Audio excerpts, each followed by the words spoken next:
Welcome to Learn English class. And if you are interested in improving your proficiency in English language, I strongly believe that this is the class for you. In today's lesson, the purpose is just to share my own journey of mastering English language, because I've spent more than 15 years trying to become fluent in English language. And today I have written several books in English language. I write, I contribute articles in some of Nigeria's leading tabloids. I train teachers, I train school owners. I conduct both local and international seminars. I deliver speeches. It is all in English language. So it is what I'm about sharing. There are things that I personally experienced.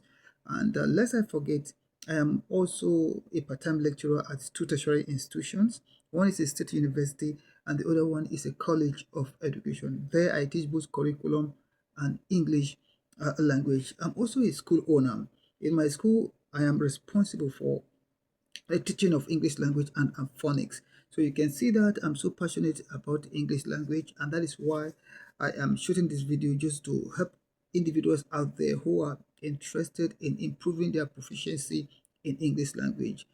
Whether we like it or not, English language is the lingua franca, of the world. It is the language of the internet. It is the language of education. It is the language of interpersonal relationship.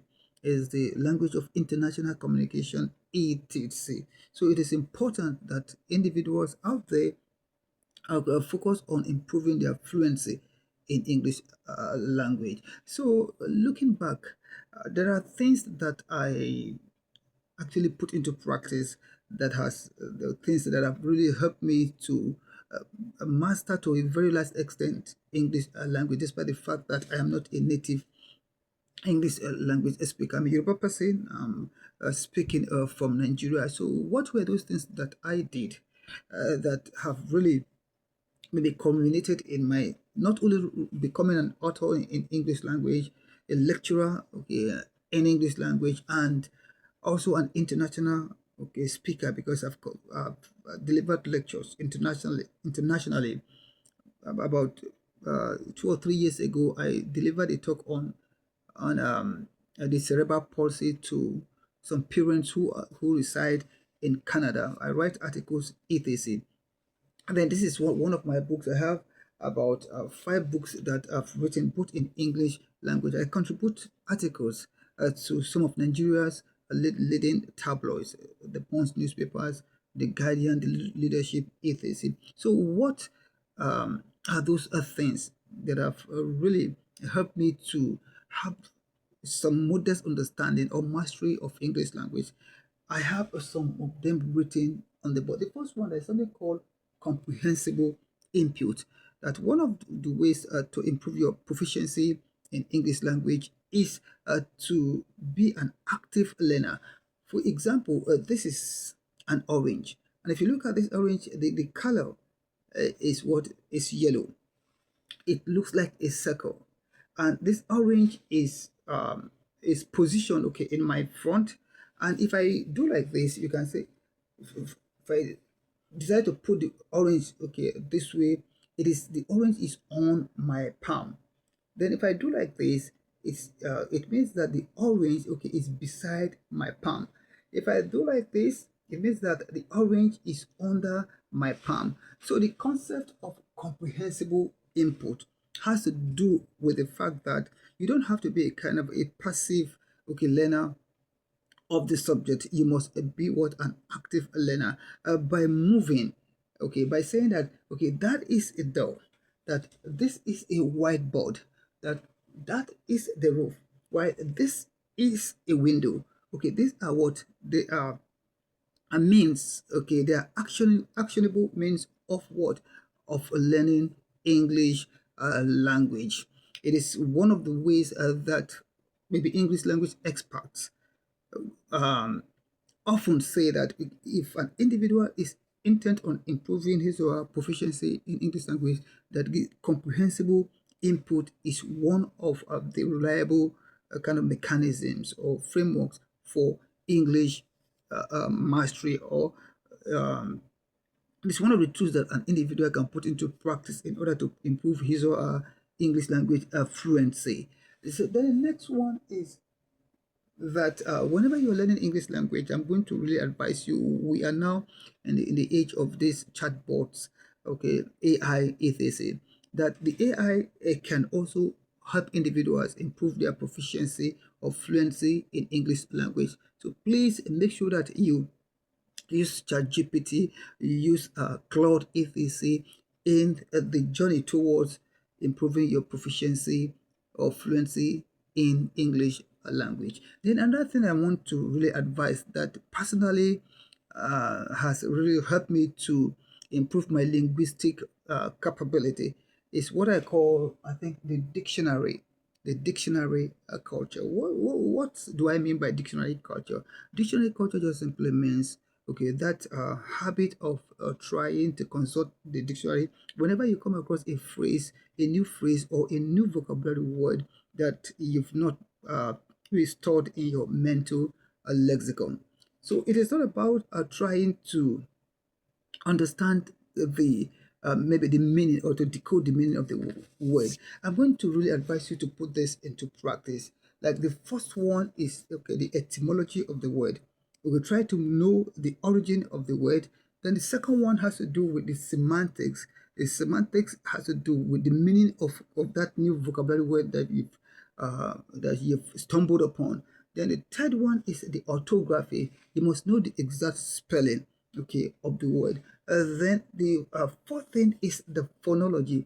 Phonology has to do with trying to decode the various phonemes that come together to that embody, okay, the word itself. For example, for the word, if you look at the word cab, okay, it is k, a, b. Okay, when you blend them together, it becomes cab, or the popular cat, k, a, t. Then the fifth thing that I'm going to advise you to do is what is called praxis. Praxis has to do with how do you, since you've known this semantics, okay, how do you put this new vocabulary word into what, into practice?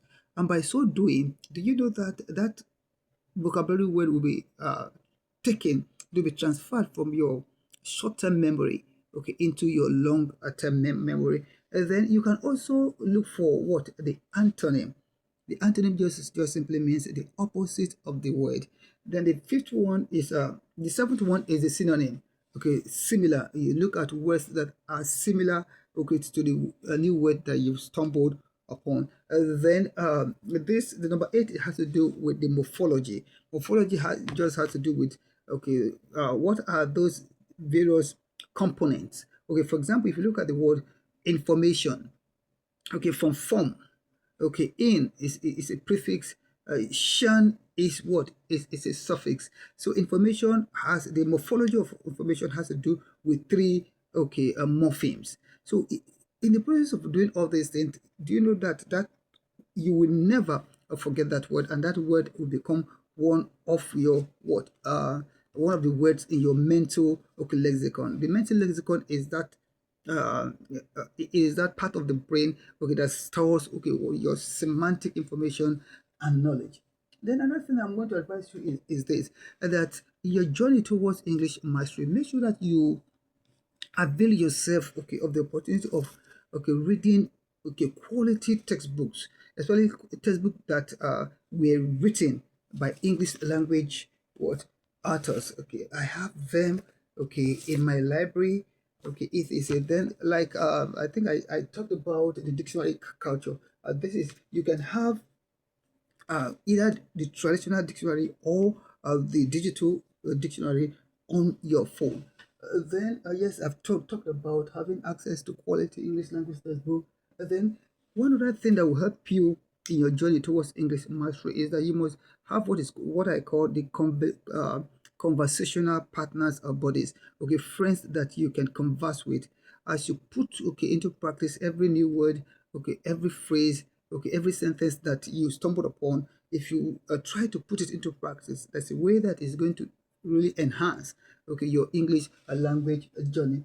Then the other one is that you must have what I call exemplars. Okay, these are individuals out there, okay, whose style of speaking, whose style of writing, okay, you appreciate. You can study them and look at how, okay, they speak, etc.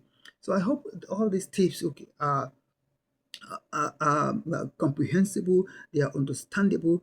Please, I'm going to really beseech you to share this video.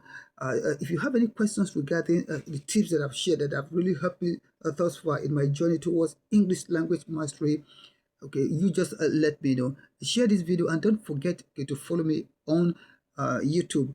I am committed to helping whether you are a beginner in English language, an intermediate English language learner, or an advanced English language learner.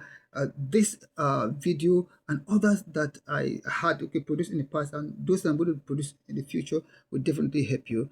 Until I see you again in the next video, please keep learning. Thank you.